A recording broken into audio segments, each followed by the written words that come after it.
Soy Roberto Pombo y estas son mis preguntas. Un programa de Prisa Media hecho posible por CAFAM, 65 años inspirando sonrisas. Este será un espacio de periodismo de cocción lenta. Aquí no prometemos chivas ni el debate caluroso del día.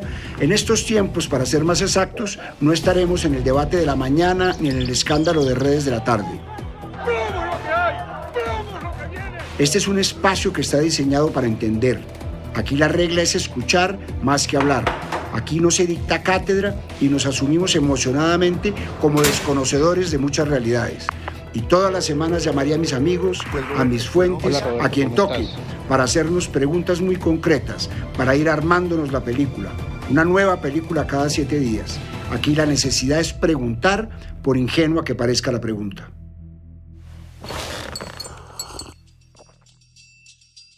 Para este capítulo hablamos con los senadores Paloma Valencia y Roy Barreras, el historiador Juan Esteban Constaín, el ex candidato presidencial Sergio Fajardo, el profesor Moisés Wasserman, los economistas Santiago Piedrahita, Roberto Angulo y María del Pilar López. También le pedimos reacciones a 7 ministros del gabinete de Petro. Ninguno respondió a nuestras preguntas. Nuestro interés no es entender si con el presidente Petro habrá cambio, sino el tamaño del cambio que se viene, de qué depende ese cambio y sus dificultades. Bienvenidos a mis preguntas, las preguntas que muchos nos hacemos, pero en voz alta. ¿Ya estamos listos? Llevo media hora perdiendo el tiempo en Instagram, viendo historias, fotos y memes. Es la vida de hoy, estamos atrapados en las redes mientras nos informamos un poquito y perdemos muchísimo tiempo. Me aparece un meme en video, una adaptación, más bien una parodia de la canción de Shakira Te Felicito, la nueva, la que muchos asumen que le dedicó a Piqué por su infidelidad. Pero esta versión viene con un titular que se lee: Petro pone impuestos a la comida chatarra. Shakira inmediatamente...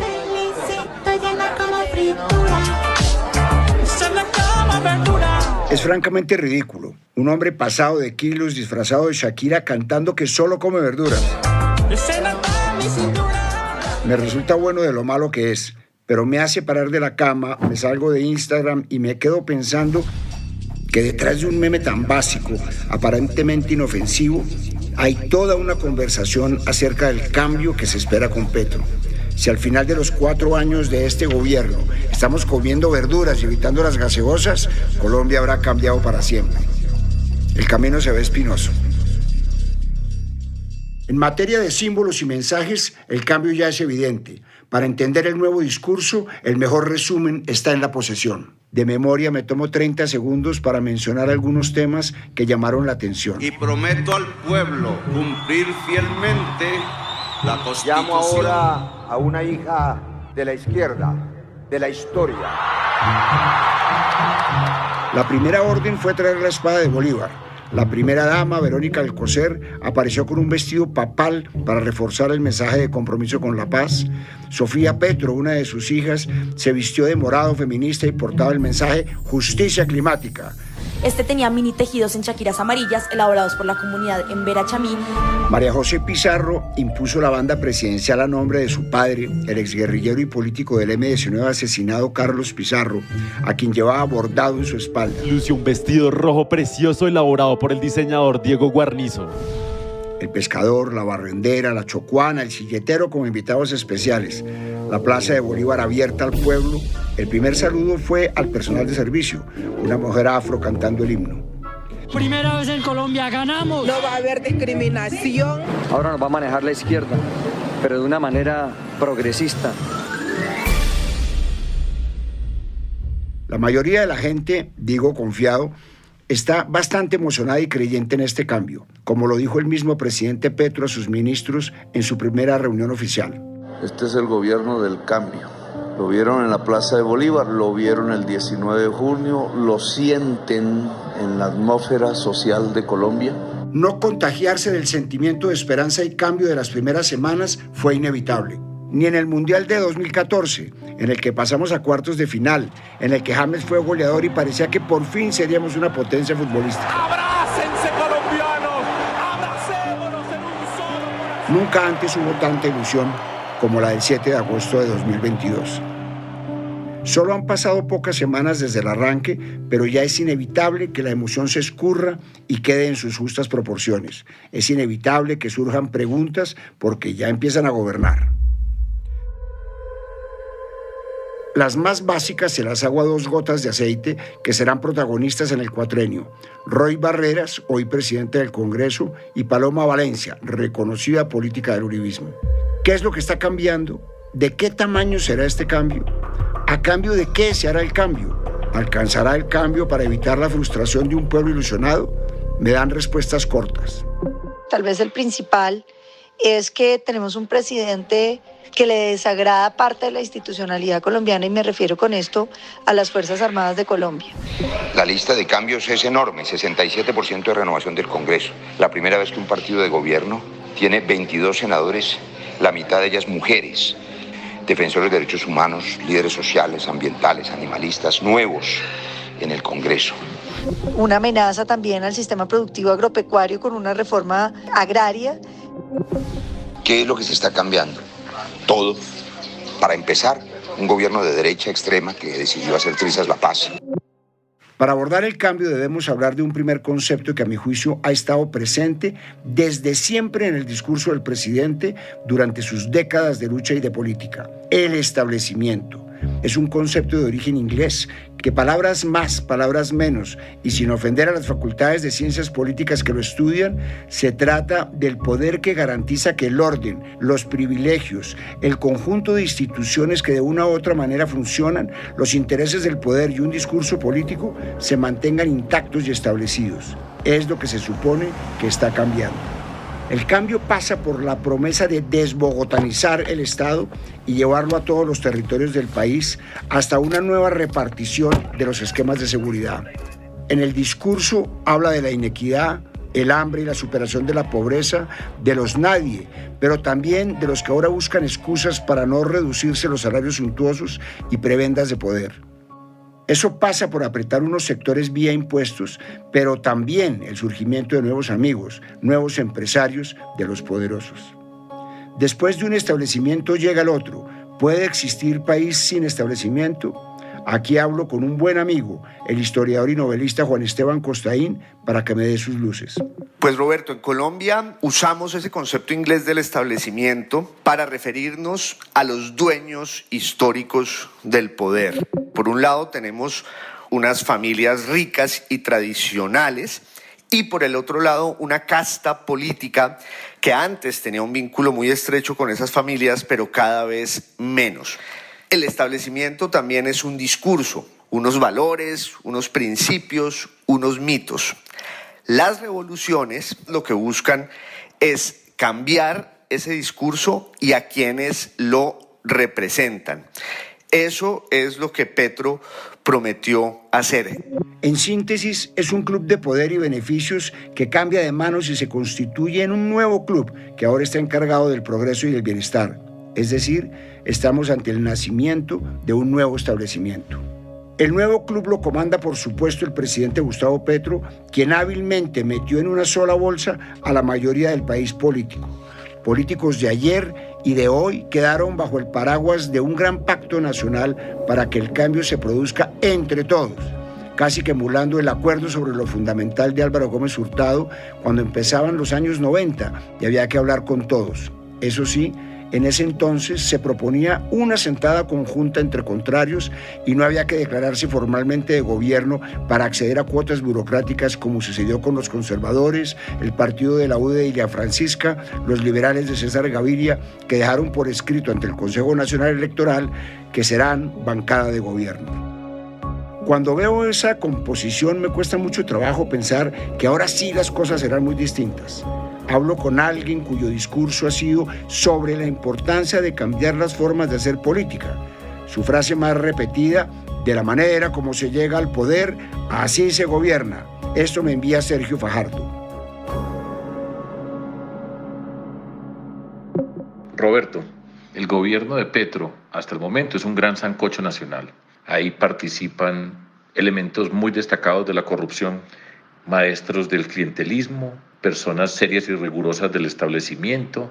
Está también la vieja guardia que acompañaba a Petro durante su carrera política. Y en ese sancocho, pues vamos a ver qué ocurre de la mano de quien lo tiene que cocinar, que es precisamente el presidente Petro. No sabemos qué va a pasar, algo va a pasar, pero ya tendremos tiempo para discutir acerca de la dimensión y el sabor de ese sancocho. ¿Cómo se produce ese cambio con lo que era el establecimiento histórico?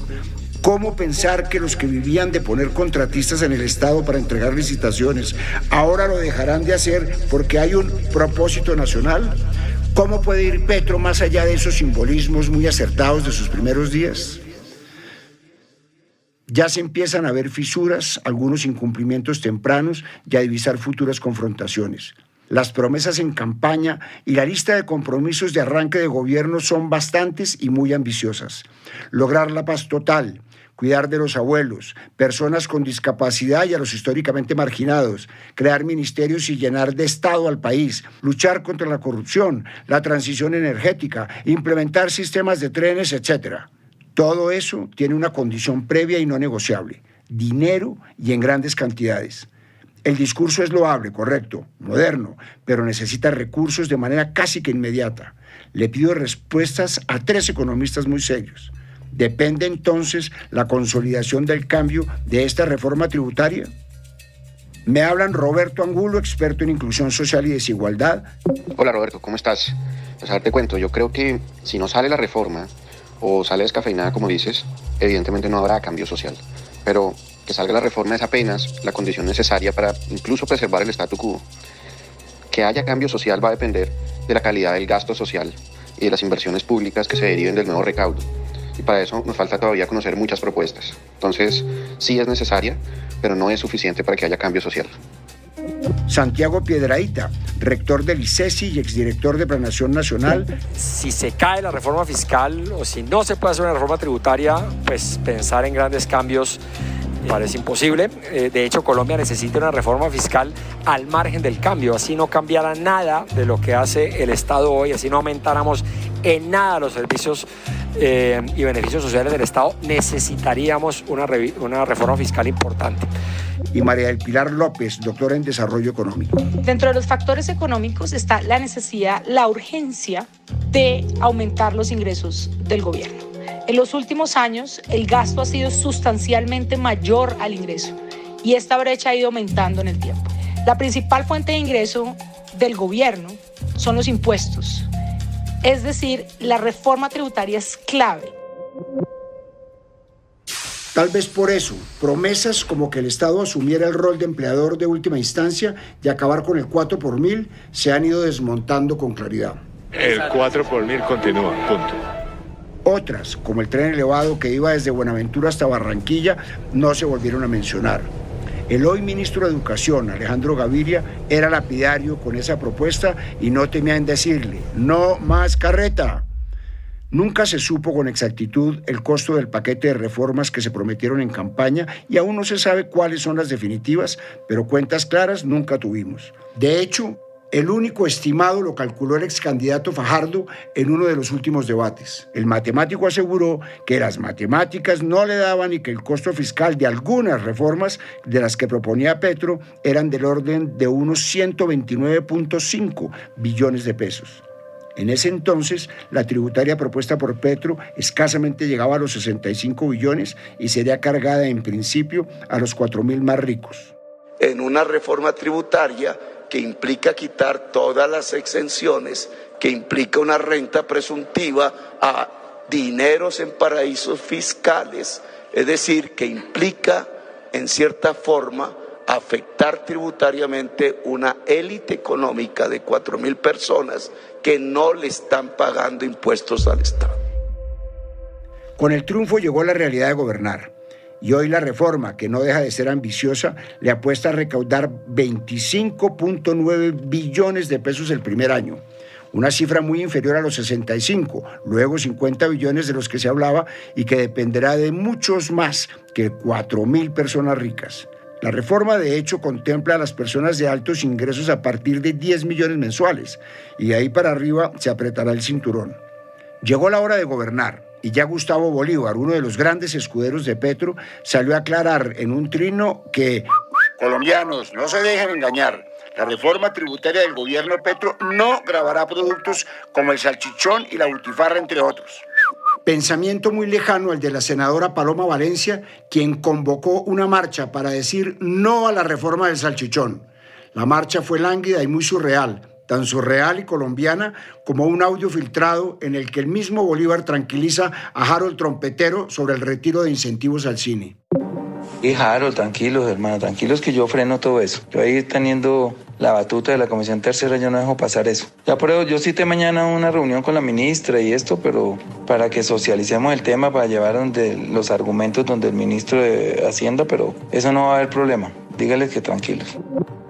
La realidad ya dejó sin palabras al ministro Campo ante la pregunta sobre por qué las iglesias seguirán sin pagar impuestos sobre la renta y el predial que le hizo la abogada Ana Bejarano en un live de los Danieles. Ocampo solo atinó a decir lo siguiente. Bueno, en realidad las iglesias nunca han sido objeto de tributación en Colombia. Claro que me preguntaron en una entrevista si dije, bueno, ellos pagan por lo menos IVA, ¿no? O sea, que algún impuesto pagan, pero... No, pero tampoco, imagínese que no. Es No, que ahora nos toca agradecerles porque pagan el IVA. No, pero en todo caso, digamos, la tradición histórica de Colombia es que las iglesias no pagan impuestos. La realidad tampoco le dio margen para responder con claridad sobre el impuesto a las bebidas azucaradas que apenas comienza. Los argumentos para tumbar ese impuesto seguirán siendo los mismos de siempre. Tenemos un alto consumo de sal, un bajo consumo de frutas, un bajo consumo de verduras y adicionalmente muchísimo consumo de fritos y carbohidratos. Entonces, ¿son las gaseosas las causantes del problema?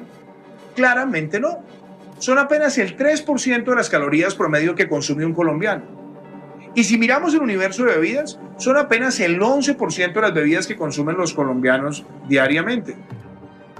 Entonces, ¿de qué tamaño es el cambio que viene? Estamos lejos de abandonar el buñuelo con Malta. El panorama de plata por una tributaria no es claro, pero hoy ya es mucho menos de lo que se necesitaba.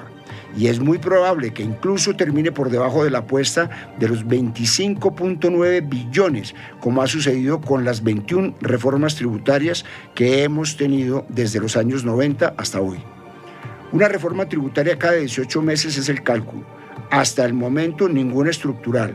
¿Por qué ahora sí podríamos llegar a la primera reforma tributaria estructural? Tratamos de contactar sin éxito al ministro Campo.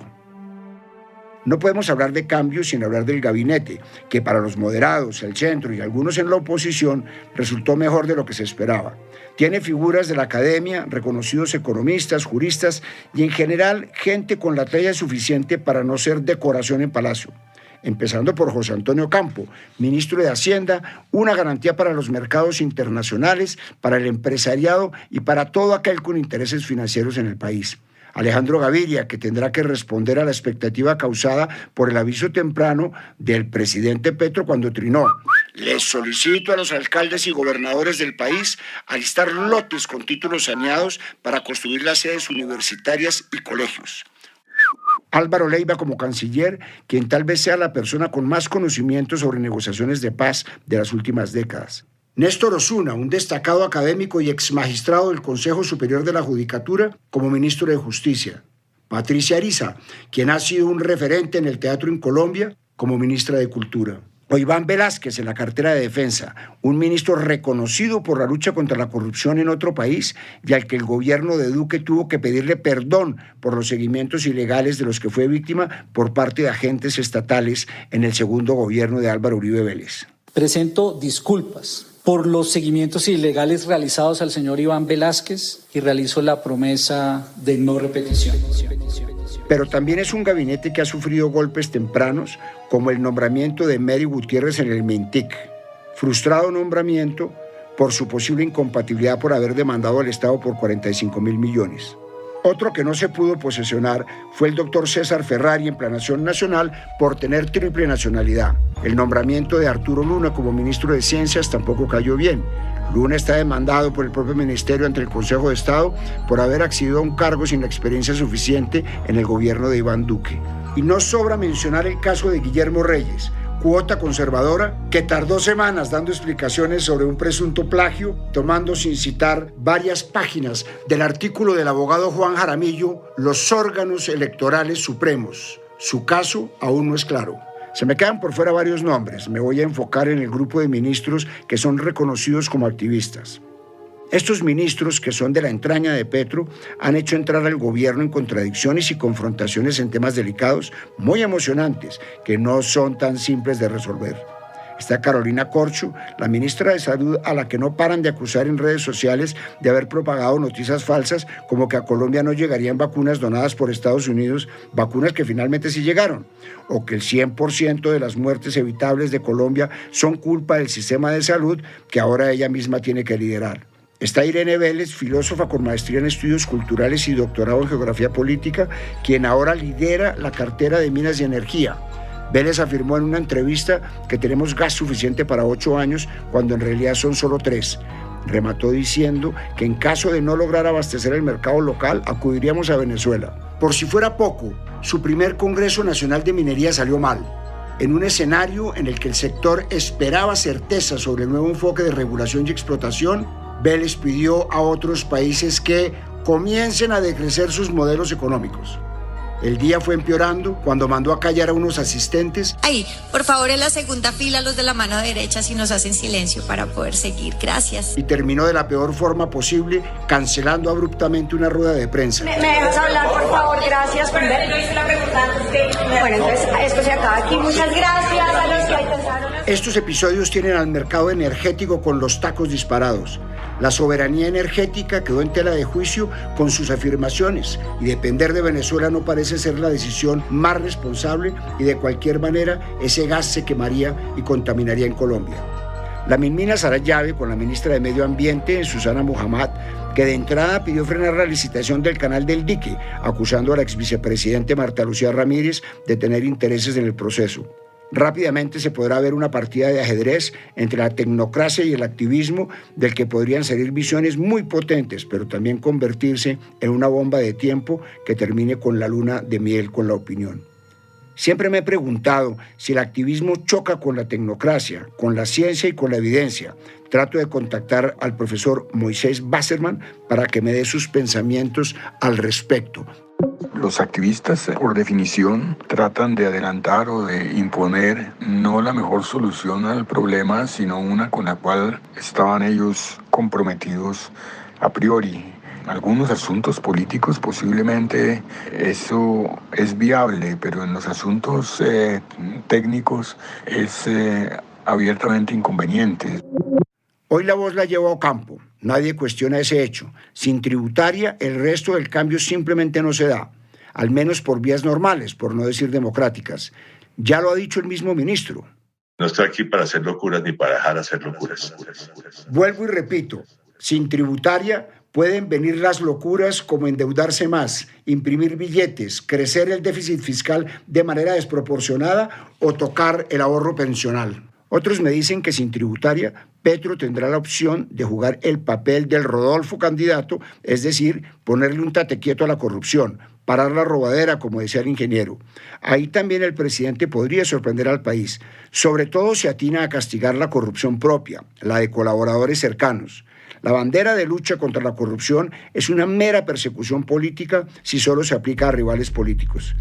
También en esa reunión de gabinete televisada habló de ese tema. Nosotros no podemos permitir la corrupción en este gobierno, porque todas las lupas de todo lo que ustedes se imaginen están sobre nosotros, porque aquí quienes se resisten al cambio y se han robado este país, quieren que nosotros hagamos lo mismo para derrocarnos. Pero es demasiado pronto para saber cuál será la actitud en el momento en que tenga los incendios que todos han tenido. Por ahora el mismo senador Bolívar, el que resuelve la permanencia de beneficios en la tributaria con una varita mágica, es quien ha cuestionado algunas venias presidenciales como la elección de Roy Barreras como presidente del Senado. También cuestionó la idoneidad del ex candidato Rodolfo Hernández designado como presidente de la Comisión Anticorrupción del Senado. Para Bolívar es un chiste el encargo anticorrupción teniendo un juicio pendiente por corrupción. ¿Qué chances reales tiene el gobierno de sacar una reforma tributaria que le sirva? ¿Qué pasa si no pasa esa reforma? Petro ya no es oposición. Hoy las decisiones son sus decisiones. Ya no es un poder emergente como el que ostentó en la alcaldía, es el gran poder en un país presidencialista. Estamos ante un Petro que ha enviado señales positivas, que ha expresado que está abierto al diálogo, pero ¿qué sucede si democráticamente no logra convencer a las mayorías para que aprueben sus ambiciosas propuestas de cambio? Para algunos hay exceso de agenda. Para otros, debió existir un gobierno menos reformista, más de transición antes de la llegada de Petro. La paz habría sido suficiente reto para pasar a la historia. Termino este capítulo hablando de la paz total, un concepto que ha abierto unas discusiones a mi modo de ver correctas. Hay que pensar así: la legalización y la regularización de las drogas para fines médicos y recreativos nos quitarían mucha presión y muchos muertos. Seguramente el llamado a los narcotraficantes a no asesinar es efectivo. Seguramente algunos grupos se someterán a la justicia a cambio de un paquete de beneficios. Pero me queda la duda de si no es un poco ingenuo pensar que ahí se acaba el ciclo de producción y exportación de cocaína. Los expertos coinciden en que la rendición y negociación deben venir acompañados, si no precedidos, de un cambio de enfoque en la política de lucha contra las drogas. Porque el narcotráfico funciona como el cáncer, que si no se acaba todo y queda un residuo, renace y vuelve a crecer. Tal vez sea anecdótico, pero en la posesión de Petro no subieron a la tarima a la delegada de Biden. Un detalle que pasó desapercibido para la gente, no así para la embajada. Puede que haya sido un error, seguramente lo fue, pero en la posesión del simbolismo puede ser un error caro. Finalmente, Estados Unidos es quien puede generar el cambio de enfoque que se necesita. El ambiente positivo aún se mantiene, pero hay más preguntas que certezas. Gobernar es distinto a hacer campaña y muy distinto a hacer oposición, que en un país con tantas necesidades resulta fácil. Los cambios son demorados y la gente es impaciente. Hay que hacer sacrificios, hay que ceder, hay que tener paciencia para que Shakira nos felicite por comer verduras, los niños no se alimenten de paquetes y la sociedad haya cambiado sensiblemente y para siempre. Soy Roberto Pombo y este fue el primer capítulo de Mis Preguntas. Nos vemos en un próximo capítulo. A partir de este momento, este capítulo de Mis Preguntas queda disponible en todas las plataformas de podcast. Este episodio fue posible gracias a CAFAM, 65 años inspirando sonrisas. En la dirección, Roberto Pombo. Producción general y guiones, Juan Abel Gutiérrez. Asesor editorial, Daniel Sampero Espina. Investigación y entrevistas, Amalia Londoño. Producción de campo, Manuela Garcés. Dirección de sonido y postproducción, Daniel Murcia. Edición de sonido, Juan David Sarmiento y Diego Canastero.